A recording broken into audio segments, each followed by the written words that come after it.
22 नवंबर 2025 की शाम एक 13 साल की मासूम बच्ची अपनी मां को बताकर ही निकली थी कि अपने मोहल्ले की दोस्त सहज उसको खेलने के लिए अपने घर बुला कर लाएगी। लेकिन लगभग आधा घंटा गुजरने के बाद भी वो घर लौटी नहीं। तो उसकी मां ने अपने बेटे को पता करने के लिए सहज के घर भेजा।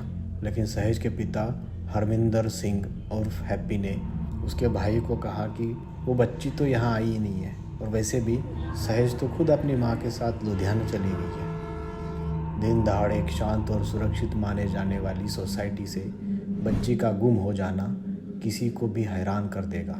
इसीलिए सभी मोहल्ले वाले मिलकर जिन घरों में सीसीटीवी लगे थे उन्हें कलेक्टिवली रिव्यू करना शुरू किया। तो उन्होंने देखा कि शाम के 4:04 पर वो लड़की एक गेट के बाहर खड़ी बेल बजा रही थी, और ये उसकी दोस्त सहज का ही घर था। अगर वो बच्ची इस घर में आई थी तो सहज के पापा हरमिंदर सिंह ने उसके भाई से झूठ क्यों कहा? क्या वो सीसीटीवी के कुछ पल उस मासूम से बच्ची के जिंदगी के आखिरी कुछ पल थे? मैं हूँ आपका होस्ट और आप देख रहे हैं केस ऑफ 13-year-old गर्ल। बेटी के परिवार ने पुलिस में मिसिंग केस फाइल कर पूरी बात बताई। शाम 6 बजे 2 पुलिस वाले आए, जिसमें से एक था मंगत राम। उस बच्चे की मां ने मीडिया में बताया कि मंगत राम ने इन्वेस्टिगेशन के नाम पर आसपास पड़ोस में कुछ लोगों से पूछताछ की। वो पुलिस वाले हरमिंदर सिंह के घर की तलाशी लेने की बजाय उनके घर में बैठकर आराम से चाय पानी करने लग गए। वो सीसीटीवी फुटेज क्लियर प्रूफ था कि वह बच्ची हरमिंदर के ही घर के अंदर गई थी। लेकिन पुलिस की लापरवाही को देखते हुए रात के 10 बजे उस बच्ची के घर वालों के साथ मोहल्ले वाले हरमिंदर सिंह के घर में घुस गए। लेकिन जब किसी भी रूम में उन्हें बच्ची नहीं मिली तो सबका शक मेन गेट से सटे हुए बाथरूम पर गया, जिस पर ताला लगा हुआ था।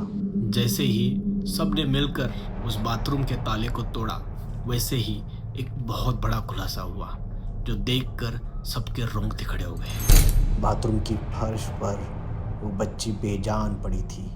उसका चेहरा लाल हुआ था और उसके मुंह में कपड़ा ठूसा हुआ था। उनके अंदर का गुस्सा फूट गया और मोहल्ले वालों ने हरमिंदर सिंह को घर के बाहर घसीटते हुए पीटना शुरू कर दिया। सबने उसे मार मार कर बेदम कर दिया। लेकिन मौके पर पुलिस पहुंची और उन्होंने हरमिंदर सिंह को भीड़ से बचा लिया।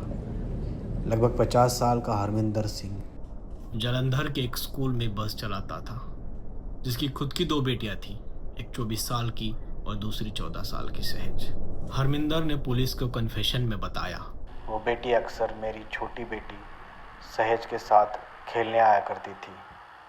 घटना वाले दिन मेरी छोटी बेटी अपनी माँ के साथ मेरी बड़ी बेटी से मिलने लुधियाना गई थी।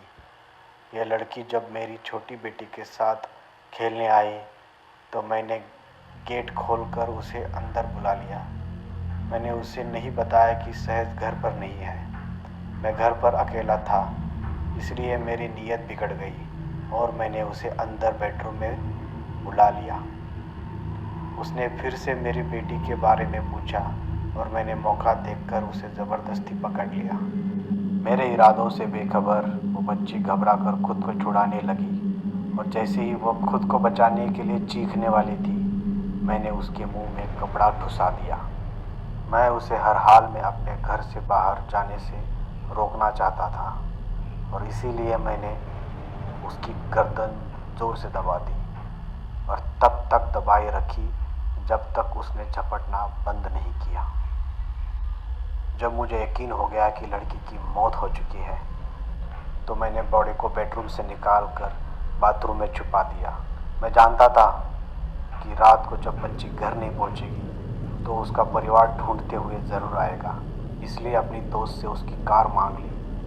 मेरा प्लान था कि बच्ची की लाश को बोरी में भरकर गाड़ी में डालकर शहर से दूर अंधेरे में कहीं ठिकाने लगाने का था, लेकिन घर के बाहर मौजूद भीड़ के चलते मुझे मौका नहीं मिला।